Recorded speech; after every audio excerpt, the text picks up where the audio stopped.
Well, anyway, that was phase 0. Very easy to understand. All right, let's go on to the next one. We'll talk about phase 1. So phase 1, we wanted to offer everybody who wanted to participate in the protocol to stake various tokens that are available on Arbitrum and then receive Pana. This was a way to decentralize the protocol a bit, get other people participating, generate a little bit of excitement about the protocol, get people curious at least about what does it mean to be doing decentralized, democratized insurance. Uh, in my opinion, it's a new concept. You could argue that with Nexus Mutual and all the others that are there, and Bindusar did a good job of walking through those last time. That there's that maybe they're decentralized, democratized protocols. And I think they're great protocols. Don't get me wrong. I think they're fantastic. We're really the first one trying to go outside of the blockchain and service people who are underserved, that don't need to even understand crypto. That's our end game. So truly unique, and we wanted to try to at least generate some interest in doing something noble and different like that. I think ultimately for crypto to be able to reach the kind of potential that it can and will achieve, the use cases need to expand beyond what's happening on chain. It's just a fact. And so we think we're contributing to that with our protocol, and we're proud of that. We're proud of being able to contribute to the growth of the space by offering something that's going to be going off chain over time. So that was phase 1. We completed phase 1 back in August. It kind of happened at the same time we added the liquidity pool, and then we let that run for a little over a month, and we then went to phase 2. Why don't we go on to the next slide? Now, this is when we added Karsha bonds. Karsha bonds, they behave somewhat similar to Olympus bonds. I want to make it clear to everybody here who's on the call that we have a lot of respect for the Olympus team. We think that they've built something truly unique. Yeah, there's been some struggles, as there are with any protocols, including our own. There's design constraints and upgrades and other things. But like I said, I do think that they've done a good job designing an interesting protocol. We borrowed from that. We did change it significantly. We thought that some of the weaknesses in the protocol were dilution and inflation with Ohm. And while they've done some good things to help offset that with inverse bonds, we feel like we have a different mechanism that we think helps offset inflation and dilution. And we had to come up with something different because we're servicing a different use case, which is insurance. And it requires there to be a relatively stable set of tokenomics. Otherwise, you're never going to be able to provide any kind of safety for people who are going to be putting their funds into an insurance protocol. So we had to design something somewhat different. But in this case, if you look at Carta bonds, they look and behave a lot like Olympus bonds. That was intentionally, that was 100% intended, and wanted people who were not familiar with bonds to get familiar with them. That was really what phase 2 was all about, just how people understand, like, this is going to become an important part of our protocol. And you look, it's familiar, and if you're not familiar with it, it's easy to use. That was the intent of phase 2. But phase 2 was intended to be short. Coming up here very soon, in a little over a week, we're going to be going into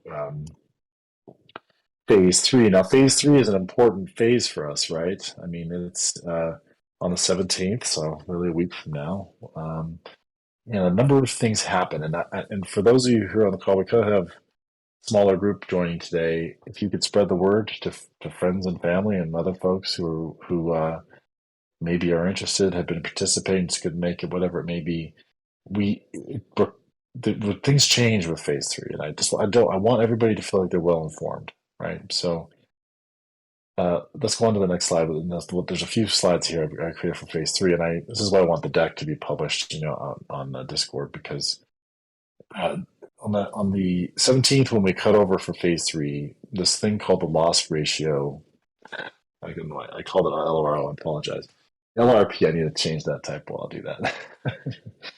Having too many discussions about insurance lately. LRO is something actually different.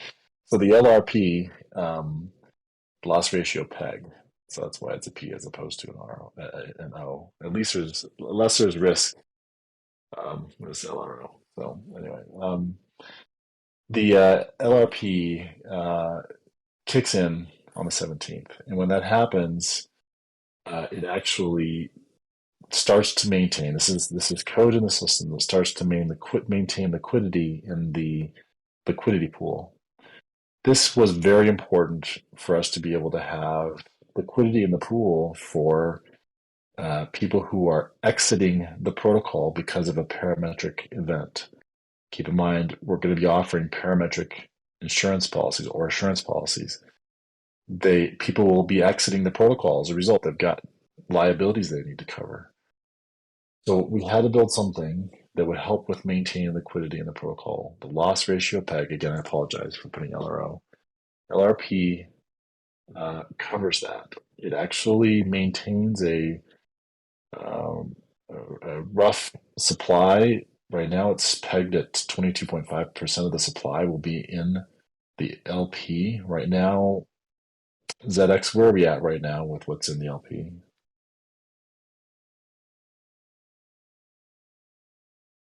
I think we're at 40 something percent, right?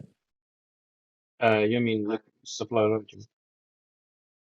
Yeah, the supply that's captured right now in the LP. I think it's Yeah, in, I right? think it should be around 60, right, Chandragupta? Uh, you're in the 60s. Is that true, Chandragupta? Yeah, I think it's past 60 as well. Oh, wow. Okay, I didn't realize it was that high. Okay. But here's what it means then, right? With having 60% in the LP, it means that the LRO is going to be drawing that supply down to 22.5%, and be pulling that into the treasury. The reason for pulling it into the treasury and putting it at 22.5% is because that is a healthy loss ratio for an insurance company. It means that if we can maintain roughly 22.5, that there's interest in the protocol, that generally there's a healthy cycle, Conway's game of life cycle that's going on. As soon as you start to go up to like 30, 40, 50%, it means that there's not the interest in the protocol is low, but also so are people just exiting, right? And it's an unhealthy state, in my opinion, based on a lot of insurance history and convention. 22.5 is a healthy loss ratio, and so we are the LRP will draw down that 60% to 22.5, and then it will work to try to maintain 22.5 regardless if there's buying or selling. Now, what does that do to the price? What that does to the price of the token, if you're curious about the price, is that it means that, at least for that period of time, the price goes up when it's drawing things down. But it means later, once that stabilizes, that the price when you will fluctuate less. It's not a stable coin, to be really clear, but it does help reduce volatility of the token. And that's a really important feature if you're offering insurance. So, in my humble opinion, this is an interesting mechanism. I've not seen it implemented anywhere else. Perhaps it has been, but I've not seen it. And I'm hoping that everybody here on the call, again, will find it to be very intriguing, very useful. It works to protect all participants in the protocol, including those who might be holding an insurance policy for years. It's trying to maintain a healthy supply. Um, we'll get into some more of the details here in just a moment, but I just wanted to emphasize that. So let's go on to the next slide. Now, I in the Medium article mentioned that there's 88 million PANA that would be made available to basically facilitate liquidity before we launch assurance NFTs. We may utilize very little of this, and it's not minted until it's needed.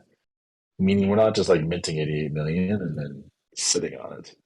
There's nothing being minted unless there's a need for minting. We're just saying that we're trying to cap it at roughly that amount. We think that'll last us 2+ years. It could last us way longer if we need it, because there's not enough revenue coming in from assurance NFTs. That is effectively what it is. You can think of it as a loan against future revenue. That is how we are characterizing this. But it's not utilized. It's a line of credit. It's not used until you need it. And that's partially because and we'll get into some of the reasons why we don't think we may need it here in just a moment. But we wanted to make sure we had enough that if we did need it, everybody would feel comfortable that we're being smart about how that's being utilized. That again happens, or at least that opens up, that line of credit, if you will, opens up at the beginning of phase 3. And then is utilized for the length of phase 3 and 4. All right, let's go on to the next slide, because this is where I think it gets a little bit interesting and is very important. So keep in mind that the LRP, sorry, I've been saying LRO because we've been talking about another feature in a different protocol, different product. I should have forced myself to say LRP. So the loss ratio peg is effectively going to do two things, actually. It actually maintains the supply in the liquidity pool to maintain a healthy supply for people that are entering and exiting the protocol. And then B, it actually helps reduce dilution. How does it reduce dilution or inflation? It does that by, as the PANA comes out of the liquidity pool, if there's excess PANA in the liquidity pool. By the way, if there's not enough PANA in the liquidity pool and there's PANA in the treasury, that PANA goes back into the protocol. Nothing happens with the USDC, right? It's just the PANA, trying to maintain enough entry and exit liquidity. So with the PANA that's sitting in the treasury, if people are holding Karsha, or if people choose to come in and bond,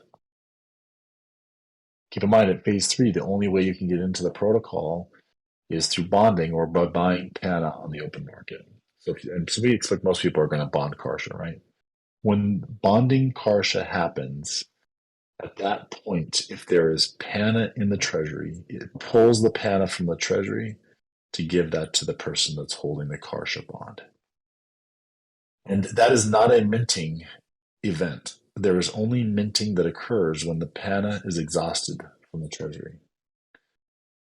So if there's a healthy buying and selling, bonding, and other activities that are occurring, it is entirely possible that the minting of the token stops, or that it does maybe pick up if there's not any more PANA in the treasury and people are bonding. At that point, it will mint.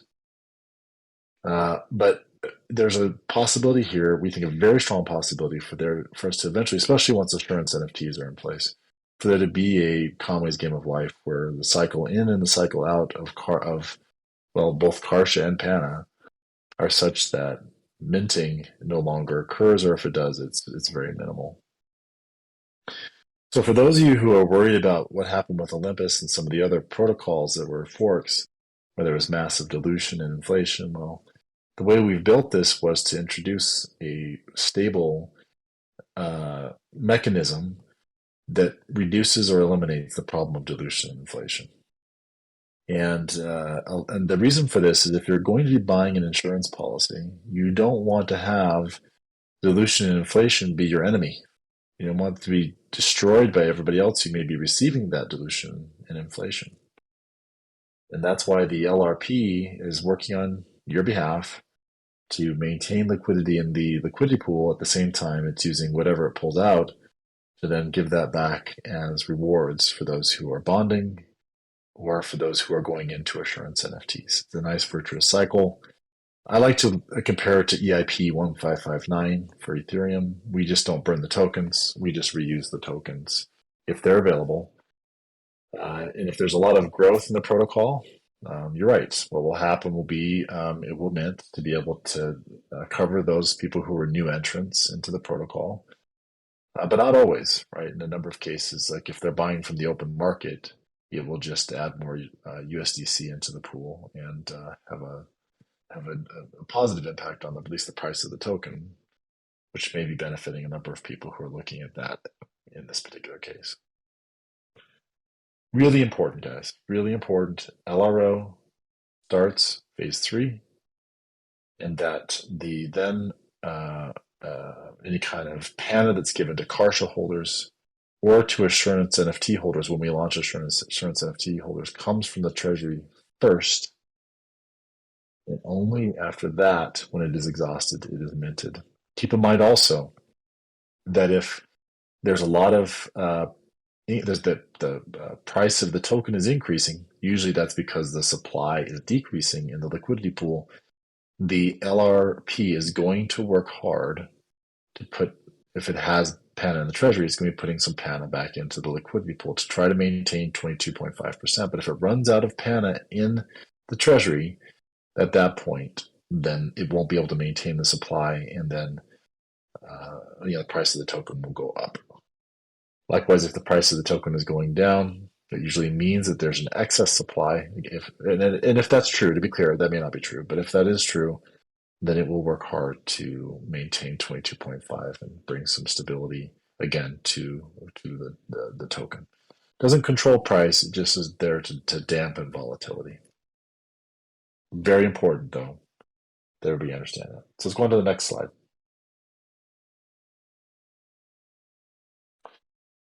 I just wanted to reinforce these ideas, right? The LRP, again, sorry for LRO, LRP will maintain liquidity and reduce dilution. That is what it does. It is going to be turned on the 17th, and you will see it. You'll be able to see the actions that it's taking. It will be very visible.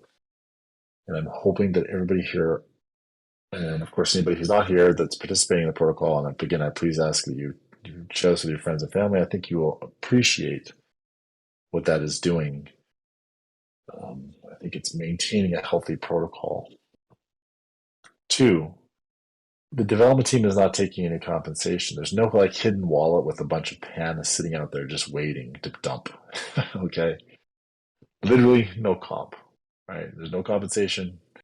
We have a PPANA model we've worked up.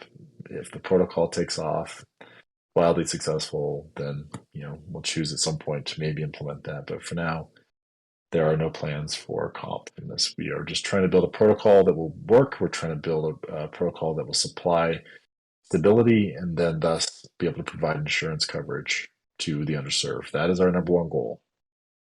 So that should make everybody happy. There's nothing hiding in the background here. Phase 3 completes the foundation of the insurance protocol. We do not feel like there's massive changes to the protocol after that. There may be a few tweaks here and there. When we launch assurance NFTs, we don't think so, but there could be, one or two small tweaks. Assurance NFTs is then the first launch of the insurance policies. Very exciting, but that's still a quarter or two away before we launch the first insurance policies, because there's a lot of design work we have to do to marry that on top of this base protocol that we've created. And those assurance NFTs come in phase 4. Hopefully this was useful. I wanted to really emphasize these changes to the protocol, man. The LRP is huge. All right, it's a big deal, and it's really going to help bring stability. If you take anything away, that's what I want everybody to take away is the LRP and the way that PANA circulates through the protocol. I think the next slide is really a Q&A slide. So let's see what, I'll go on to the next slide. Yeah, it's Q&A. So let's see, I think it looks like we have a question there. A few questions that are going there. And Bindusar, thanks for answering those questions. I appreciate it. And maybe if I can, I'll just read a few of these for those who are on the call. So we've got Tenelier who's saying, hey, does this mean the price will increase now?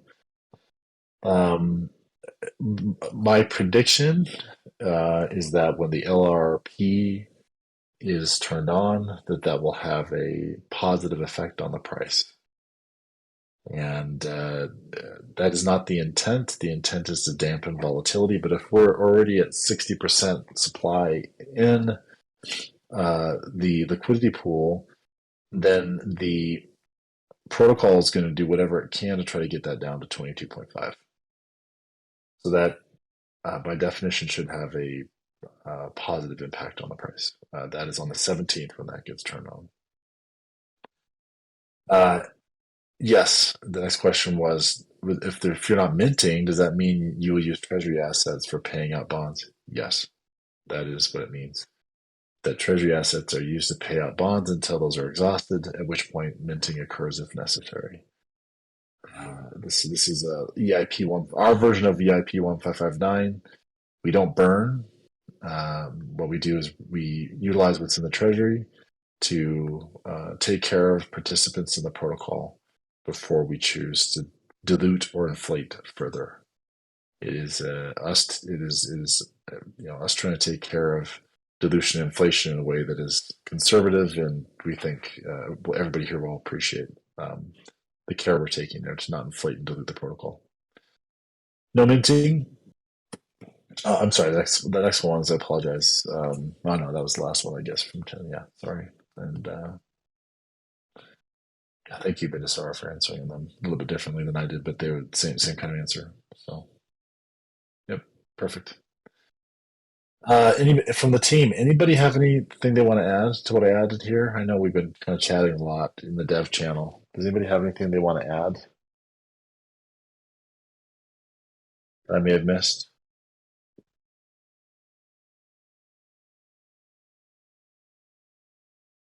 No, I think you covered that well. Yeah, thanks.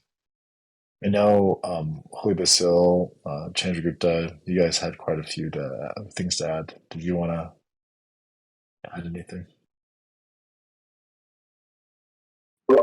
Yeah, I really do feel that loss ratio peg mechanism is going to be the deal maker over here, because uh, that's one of the major innovations that we've made on top of what we've borrowed from Olympus, and that is something that has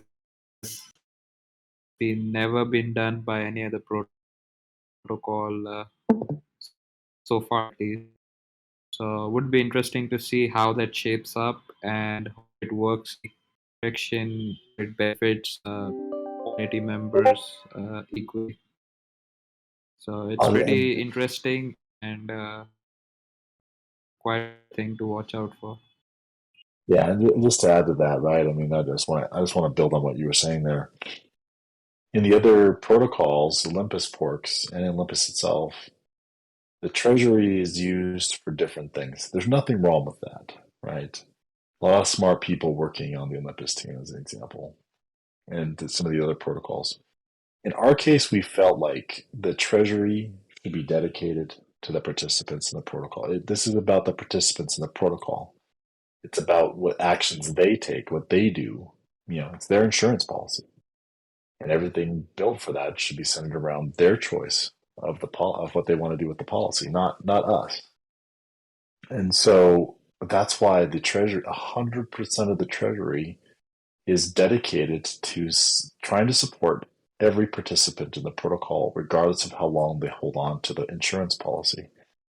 It is effectively a mechanism, and the treasury itself is not a mechanism for accumulation of wealth. It's actually used as a way to be able to provide the kind of support and low dilution, low inflation, or maybe zero dilution inflation for those who are holding on to policies for extended periods of time.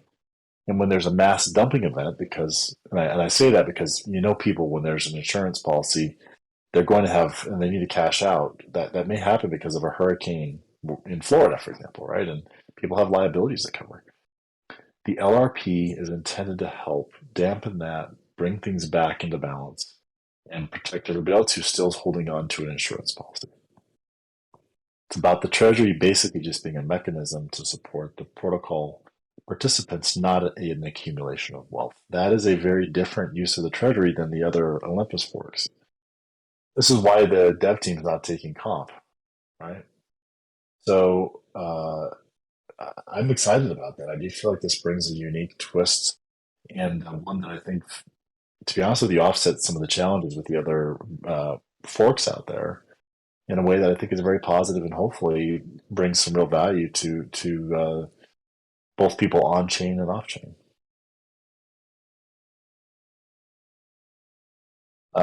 Tenelier, you asked a question, and yeah, so the question basically is, hey, look, if you're using rewards for the payout, do you not plan to take DAO cut for operations? So when we talk about a payout here, the payout I'm assuming is an assurance NFT payout. So when an assurance NFT is used, and we haven't talked much about these during any of our sessions, but an insurance NFT will return back some royalty fees to the DAO. Those royalty fees are used to buy Pana from the open market and bring it back into the treasury. It is a full cycle.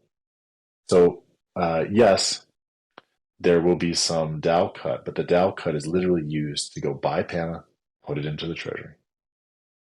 The whole thing is a beautiful cycle of Pana going in and out of the treasury to be able to support the participants. That's what it will do, as opposed to taking a cut of the payout and then hoarding it, right? Like holding it off for something else. Unlike, in Olympus's case, they're using it kind of like a VC does to fund other protocols. In our case, totally different. We're trying to use it to have a healthy set of liquidity that has low dilution, low inflation, so that you can hold on to an insurance policy for multiple years and not have it lose its value.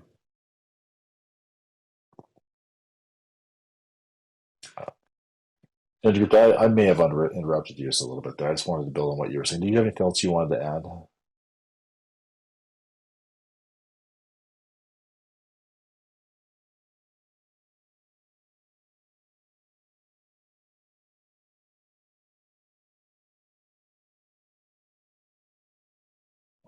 That's it. I just it would be a good idea if you also uh, explain in terms of the supply remaining flat as a result of this, so that is important for the insurance rate. Okay. Do you want to go back a couple slides where that arrow is? We can show that real quick. Because I think that's yeah.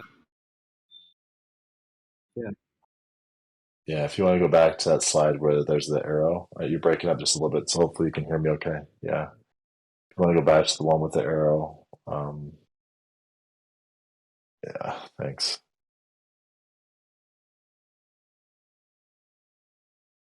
And then one more from this one, where there's the arrow cutting across.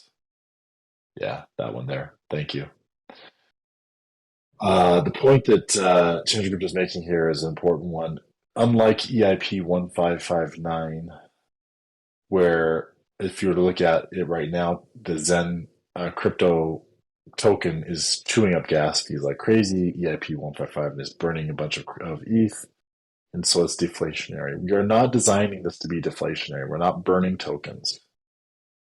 What we're designing this for is for minting to pause or stop. Not because we will stop it, but because there's Conway's game of life that is causing the Pana to be reused for bonds, reused for assurance policies, pulled back into the pool, and then the LRP will pull it back into the treasury and then have it be reused for insurance policies and for bonds. And there may be a little bit of minting that occurs as more entrants come into the protocol. It will probably necessitate some additional minting. But if there's not new participants, it holds as long as there's nice circular work that's happening there.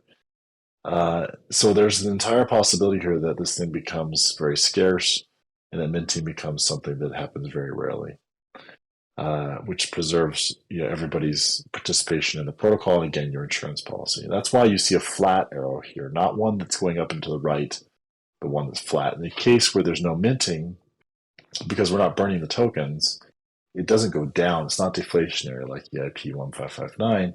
It's actually flat, meaning that it's more like Bitcoin. Like when Bitcoin reaches its 21 million cap, then at that point it's just flat, right? And it's just the fees that support it. Well, that's pretty much what you see us doing here is assurance NFT royalties become the way that liquidity continues to enter the system. And that becomes a buying event because those are used to then buy Pana from the open market, bring that back into the treasury, and then reuse it again for those who are coming back in for new insurance policies. And that then prevents us from having to mint more tokens. That's why this arrow is flat. Very unique, and we hope something that will be very attractive for people who want to buy insurance policies, but also those who want to be syndicate participants, like maybe everybody here on the call, and maybe some of your friends and family that are involved in the protocol as well. Yeah. Anything else I should talk about here, or anybody else have any comments?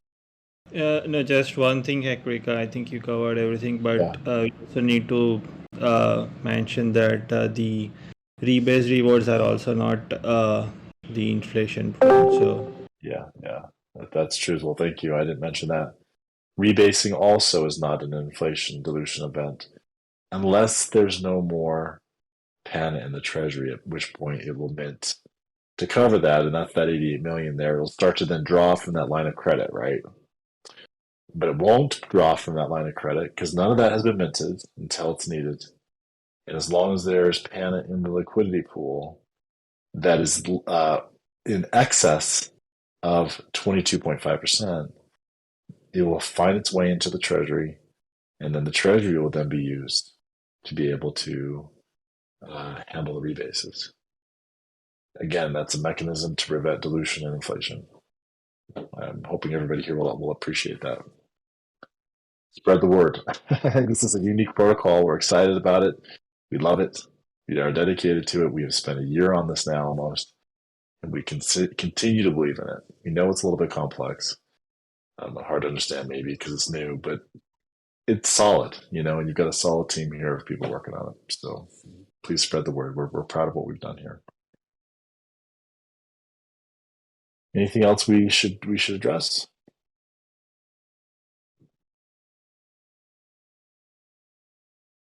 Okay.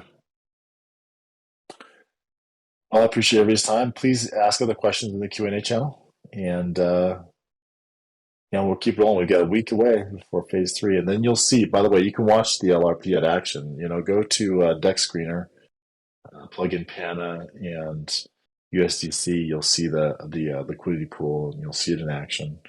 That's a pretty good view. You can use Dune Analytics too. It's even better with Dune Analytics, but the Deck Screener I think it's pretty reliable. Does a pretty good job. You'll see it in action. At that point, it will be perpetually in action all the time, trying to maintain 22.5. yeah, we are also planning to bring that some of the metrics on the UI as well. So Yeah, you yeah, can easily see. I think it'll be interesting to watch. Okay. All right, cool. Thank you, everybody, for your time. Appreciate it. Thanks for your help, Chandragupta, with presenting. Appreciate it. I will go ahead and turn this into a PDF and post it in the general channel for everybody. Actually, what I'll do is I'll put it into the announcements. Go from there. Yep. Thank All right. you. Thank you. Thank you.